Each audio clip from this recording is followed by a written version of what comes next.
और अब खबरों में आगे बढ़ते हैं। सुप्रीम कोर्ट ने बिहार में जारी वोटर लिस्ट रिवीजन पर रोक लगाने से फिलहाल इनकार कर दिया है। हालांकि इस पूरे मामले में सुनवाई आगे भी जारी रहेगी, जिसके लिए 28 जुलाई ये वो दिन है, ये वो तारीख है जो मुकर्रर की गई है। गुरुवार को सुनवाई के दौरान बड़ी बात यह हुई कि अदालत ने चुनाव आयोग को रिवीजन ड्राइव के दौरान वोटर आईडी, राशन कार्ड और सबसे महत्वपूर्ण आधार कार्ड को शामिल करने का सुझाव दिया।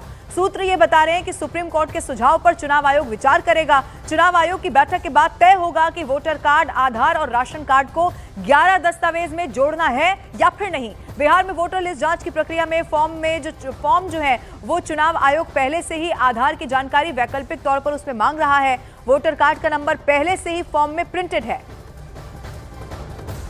जो प्रमुख तौर पे जो कोर्ट की टिप्पणी है वो आज मैं जानना चाहूंगा किस तरह से महत्वपूर्ण टिप्पणी कोर्ट के द्वारा हुई है। देखिए, सबसे बड़ी बात है कि जो इलेक्टोरल रोल रिवीजन का काम इलेक्शन कमीशन बिहार के अंदर कर रही है, उस पर माननीय सर्वोच्च न्यायालय ने पहले रोक लगाने से इनकार कर दिया था।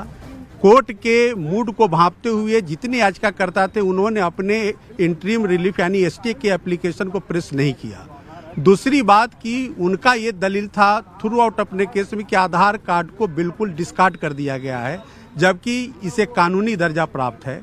माननीय सर्वोच्च न्यायालय ने प्रमा फेसाई इलेक्शन कमीशन की दलील को मानते हुए स्टे जो आधार कार्ड के आधार पर किसी भी तरह का स्टे देने से मना कर दिया।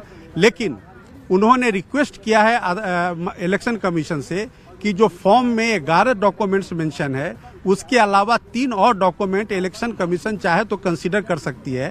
पहला डॉक्यूमेंट आधार कार्ड, दूसरा डॉक्यूमेंट है राशन कार्ड और तीसरा डॉक्यूमेंट है वोटर आईडी कार्ड। तो उन्होंने कहा कि इलेक्शन कमीशन चाहे तो कंसीडर कर सकती है। हालांकि माननीय सर्वोच्च न्यायालय ने इसको मैंडेटरी नहीं बनाया है।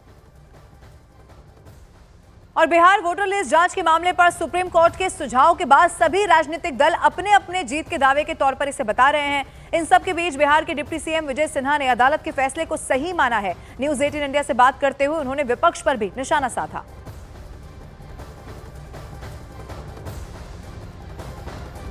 जिन लोगों ने इसमें पिटीशन डाले, सुप्रीम कोर्ट में वर्गलाने का प्रयास किए, आज उसको सही जवाब माननीय न्यायालय के द्वारा मिला। कुल 10 याचिका दाखिल की गई थी और विपक्ष इसको अब बिहार विधानसभा चुनाव में एक बड़ा मुद्दा बनाना है।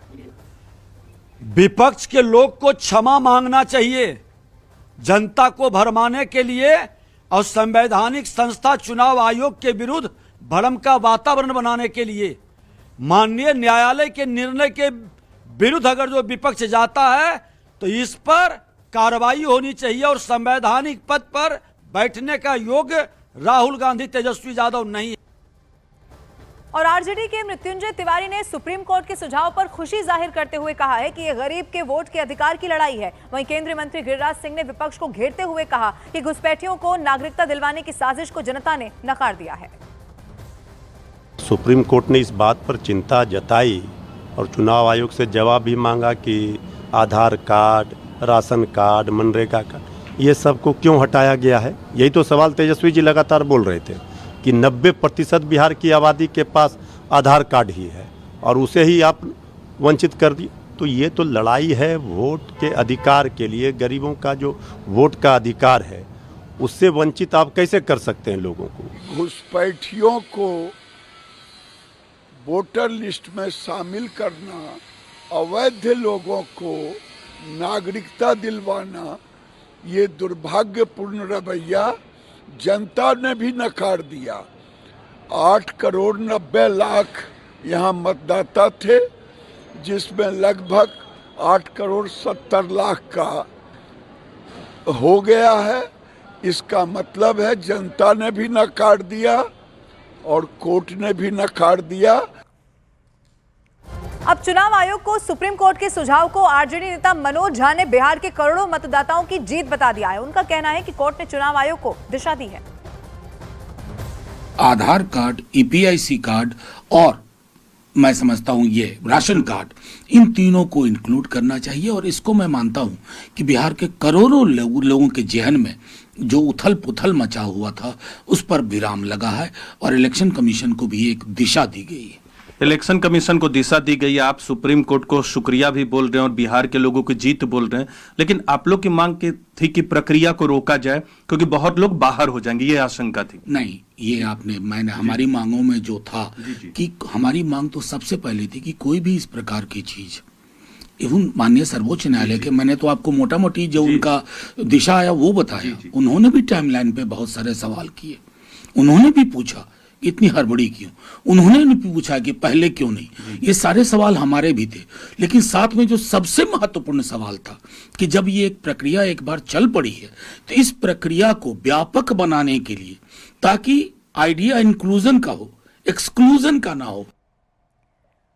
और बिहार के वोटर लिस्ट जांच के मुद्दे पर सुप्रीम कोर्ट के आदेश पर बीजेपी सांसद और पूर्व केंद्रीय मंत्री राजीव प्रताप रूडी ने विपक्ष को घेर लिया है।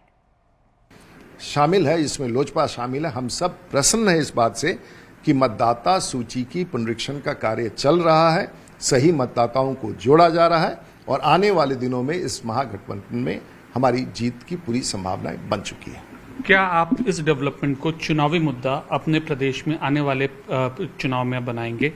ये चुनावी मुद्दा नहीं हो सकता, ये मतदाताओं का मुद्दा है और सही मतदाताओं को मौका दिया जाए कि वो अपने मतदान केंद्र पर जाएं, गलत मतदाता सूची से बाहर निकाले जाए और सही मतदाता अपना मताधिकार डाल सके।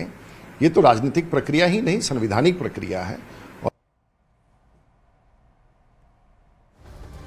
और जनसुराज पार्टी के नेता प्रशांत किशोर और टीएमसी नेता कुणाल घोष ने सुप्रीम कोर्ट के सुझाव का स्वागत कर दिया है। इसके साथ ही उन्होंने बीजेपी पर भी निशाना साधा।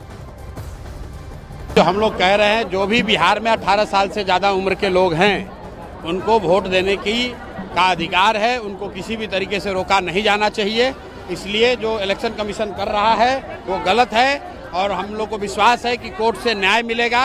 बिहार के बच्चों को, बिहार के लोगों को, जो लोग भी चाहते हैं कि वोट दें, उनको वोट देने का अधिकार मिलेगा। Voter card and ration card, ये सबको इम्पोर्टेंस देने का बात हुआ, कंसीडर करने का बात हुआ।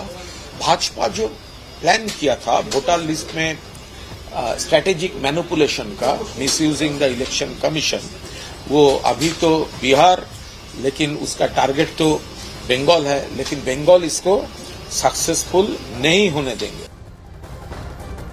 इधर बिहार के मंत्री संतोष सुमन ने एसआईआर पर सवाल उठाने वालों पर निशाना साध दिया है। न्यूज 18 इंडिया से बात करते हुए उन्होंने कहा है कि एसआईआर के फैसले पर सवाल उठाने वालों का चेहरा उजागर हो गया है। संतोष जी, कैसे आप इस फैसले को देखते हैं?